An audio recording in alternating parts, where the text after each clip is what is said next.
சலஃப் ஆலிம்கள் மன்னர்கள் கிட்ட நடந்து கொண்ட முறையே வேறுங்க. அதுதான் நம்ம இன்றைக்கி பார்க்க போகிறோம். தாவூஸ் இப்னு கைசான் யார் இவங்க? இவங்க ஒரு தாபி. இவங்க வந்து யமனுடைய ஒரு ஆலிமாக ஃபக்கீஹாக இருந்தவர்கள், ஹாஃபித். மேலும் ஜெயித் இப்னு சாபித், ஆயிஷா ரதி அல்லாஹ் அன்ஹா, அபு ஹுரைரா, இப்னு அப்பாஸ் ரதி அல்லாஹ் அன்ஹும், மேலும் இவங்ககிட்டலாம் கல்வி கற்றவர்.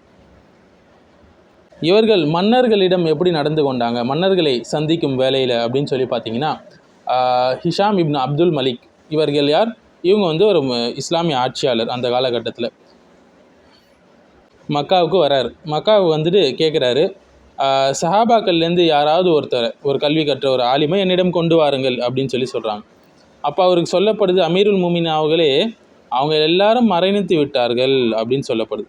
பிறகு ஹிஷாம் இப்னு அப்துல் மலிக் அவங்க கேட்குறாங்க, அப்போது அவங்களுடைய அடுத்த தலைமுறையில், அதாவது தாபீன்கள்லேருந்து யாராவது ஒருத்தவங்களை கூட்டிகிட்டு வாங்க அப்படின்னு சொல்லி கேட்குறாங்க. அதன் பிறகு தாவூஸ் அல் யமானி அவர்கள் வந்து அழைத்து வரப்படுறாங்க. அவங்க ஹிஷாம் இப்னு அப்துல் மலிக் அவங்க இருக்கக்கூடிய இடத்துக்கு வந்த உடனே தன்னுடைய கால் அணிகளை, தன்னுடைய ஷூஸை, கால் அணிகளை கழட்டி அந்த மன்னர்களுடைய விரிப்பு இருக்கும் இல்லைங்களா, ராயல் கார்பெட் என்று சொல்லுவாங்க, அதன் மீது வைக்கிறாங்க. மேலும் அவங்களுக்கு சலாம் சொல்கிறாங்க நுழையும் போது. ஆனால் அமீருல் முமினின் அவர்களே அப்படின்னு சொல்லி சலாம் சொல்லலை, வெறும்னே சலாம் சொல்லிவிட்டு நுழைஞ்சிடறாங்க. உங்கள் மீது சாந்தியும் சமாதானம் உண்டாகட்டும் என்று சொல்லிவிட்டு. மேலும் அந்த அவருடைய குன்யாவை சொல்லி அவர்களை அழைக்கவில்லை. பிறகு ஹிஷாம் இப்னு அப்துல் மலிக் அவங்க பக்கத்தில் போய் அப்படியே உக்காந்துக்கிட்டார். எப்படி இருக்க ஹிஷாமே அப்படின்னு சொல்லி கேட்குறாரு. உடனே தாவூஸ் ரஹிமஹுல்லா அவர்கள் இதை கேட்டதும் ஆட்சியாளர் ஹிஷாம் இப்னு அப்துல் மலிக் அவங்க ரொம்ப கோபமாயிறாங்க. எந்த அளவுக்கு என்றால் தாவூஸ் அவர்களை கொலை செய்து விடலாம் என்ற அளவுக்கு ரொம்ப கோபமாயிறாங்க. அப்போது ஹிஷாம் அவர்கள் தாவூஸிடம் கூறினார்கள், ஏன் இந்தமாரி நடந்து கொள்கிறீங்க என்கிட்ட, எது உங்களை இப்படி நடந்து கொள்வதற்கு தூண்டுகிறது என்று சொன்னோம். அப்போது தாவூஸ் ரஹிமஹுல்லா அவங்க சொல்கிறாங்க, ஏன் நான் என்ன தப்பு செஞ்சேன் அப்படின்னு சொல்லி சொல்கிறார். அப்போ ஹிஷாம் அவங்க சொல்கிறாங்க, மேலும் ரொம்ப கோபமாயிட்டு சொல்கிறாங்க, உள்ளே வந்த உடனே உங்களுடைய கால் அணிகளை கயற்றி கார்பெட் மேலே வச்சுட்டீங்க இல்லைங்களா அப்படின்னு சொல்லி சொல்கிறாங்க. நீங்கள் என்னுடைய கையை கூட முத்தமிடலை உள்ளே நுழைஞ்ச உடனே. மேலும் சலாம் சொன்னீங்க, அமீருல் முமினின், மூமின்களின் தலைவர் என்று கூட எங்களை சொல்லவில்லை. மேலும் என்னுடைய குன்யாவை கொண்டு, அதாவது அவங்களுடைய பெயரை கொண்டு கூட அழைக்கவில்லை. நீங்கள் மட்டும் நேராக உக்காந்தீங்க, ஒரு பர்மிஷன் கூட வந்து கேட்கல என்கிட்ட, என் பக்கத்தில் வந்து உக்காந்துக்கிட்டீங்க. அதற்கு தாவூஸ் ரஹிமஹுல்லா பதில் அளிக்கிறாங்க பாருங்கள். முதலாவது உங்களுடைய கேள்வி என்னவென்றால், என்னுடைய காலணிகளை கயிற்று வைத்தது பற்றி கேட்குறீங்க. நான் தினமும் 5 முறை அல்லாவின் முன் நிற்கிறேன் தொழுகைக்காக. 5 முறையும் என்னுடைய காலணிகளை கயிற்று விட்டு தான் நிற்கிறேன். அல்லாஹ் ஒருபோதும் என் மீது கோபப்பட்டதில்லை, என்னை தண்டித்ததும் இல்லை இதுக்காக. மேலும் உங்களுடைய இரண்டாவது கோரிக்கையாக என்னுடைய கையை கூட நீங்கள் முத்தமிடலன்னு சொல்கிறீங்க. நான் கேள்விப்பட்டேன் அலி இப்னு அபி தாலிப் அவர்கள் கூறியதாக, ஒரு மனிதர் இன்னொருத்தருடைய கையை முத்தமிட அனுமதி கிடையாது, யாருக்கு தவிர என்றால் தன்னுடைய மனைவியை ஆசையாக முத்தமிடுவது, மேலும் தன்னுடைய பிள்ளையை வந்து பாசமாக கருணையோடு முத்தமிடுவது.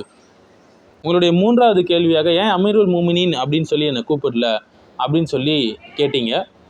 உங்களுடைய இந்த ஆட்சியை குறித்து மக்கள் அதிருப்தியோடு இருக்கிறாங்க, எல்லா மக்களும் திருப்தியோடு இல்லை. அதனால் நான் பொய் சொல்வதற்கு எனக்கு பிடிக்கவில்லை, நான் வெறுத்தேன், அதனால தான் உங்களை அமீருல் முமினின் என்று கூப்பிடவில்லை என்று சொல்கிறாங்க.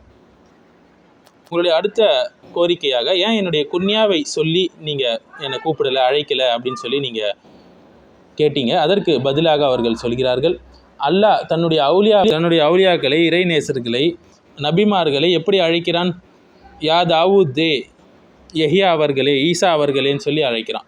மேலும் தன்னுடைய எதிரிகளை தன்னுடைய குன்யாவை கொண்டு அழைக்கிறான் இல்லையா, தப்பத் யதா அபி லஹப் வதப் என்று அழைக்கிறான்.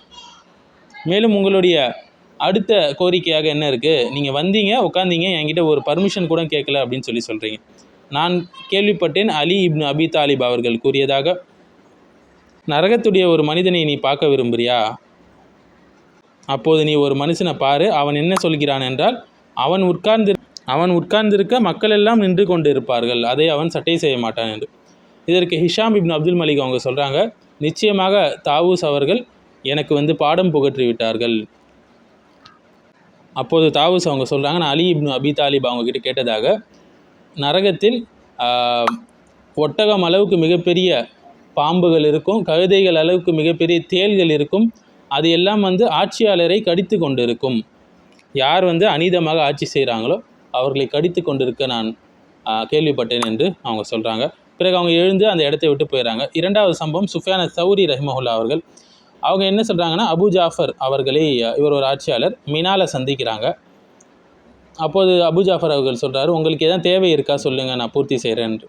அப்போது அதற்கு சுஃபியான் அத்-தௌரி ரஹிமஹுல்லா சொல்கிறாங்க, அல்லாஹ்வை பயந்து கொள், இந்த பூமியை நீ அநீதத்தால் நிரப்பி இருக்கிறாய். இதை கேட்டவுடனே அபு ஜாஃபர் ஆட்சியாளர் அவர்கள் தன்னுடைய தலையை குனிந்து விட்டார்கள். மறுபடியும் கேட்குறாங்க, உங்களுக்கு ஏதாவது தேவை இருக்கா என்று சொல்லுங்கன்னு சொல்லி. அதற்கு சுஃபியான் ரஹிமஹுல்லா அவங்க சொல்கிறாங்க, நீங்கள் இந்த தகுதியை அடைந்திருக்கிறீர்கள், காரணம் என்ன தெரியுமா? முஹாஜிரியன்களும் அன்சார்களும் அவர்களுடைய வாள்களின் உழைப்பாலேயே இந்த தகுதியை நீங்கள் அடைஞ்சிருக்கிறீங்க. ஆனால் முஹாஜிரியன்கள் அன்சார்களுடைய பிள்ளைகள் பசியால் மரணித்து கொண்டிருக்கிறார்கள். அல்லாஹ்வுக்கு பயந்து கொள், அவர்களுடைய உரிமைகளை அவர்களிடம் கொடுத்து விடு என்று சொல்கிறார்கள். இந்த சம்பவத்தை ஹில்யாவில் அபு நுயைம் அவர்கள் பதிவு செய்கிறாங்க, பக்கம் 377. மேலும் இமாம் தஹபி அவர்கள் சியார் அலாமன் நுபுலாவில் பதிவு செய்கிறாங்க, பக்கம் 262 263. இப்படி தான் நடந்து கொண்டார்கள் சவர்களே அநீதி செய்யக்கூடிய முஸ்லீம் ஆட்சியாளர்கள் விஷயத்தில். மேலும் நீங்கள் பார்த்தீங்கன்னு என்றால் இதே சாயலை, இதே போக்கை இன்றைக்கி நம்ம பார்க்கலாம். இன்றைக்கி நம்ம பள்ளிகளில் இமாமாக இருக்கக்கூடியவர்கள், சத்தியம் தெரிந்தவர்கள், பல வருடம் ஆலிம்கள்கிட்ட படித்தவர்கள், கல்வியில் கை தேர்ந்தவர்கள், பள்ளியில் இருக்கக்கூடிய வசதி படைத்தவர்களுடைய ஆசைக்கு இணங்க ஃபத்வாக்களை கொடுப்பது, அவர்களின் அதிருப்தியை பெறக்கூடாது என்பதற்காக அவர்கள் செய்யக்கூடிய தீங்குகளை அவங்க தடுக்க மாட்டாங்க.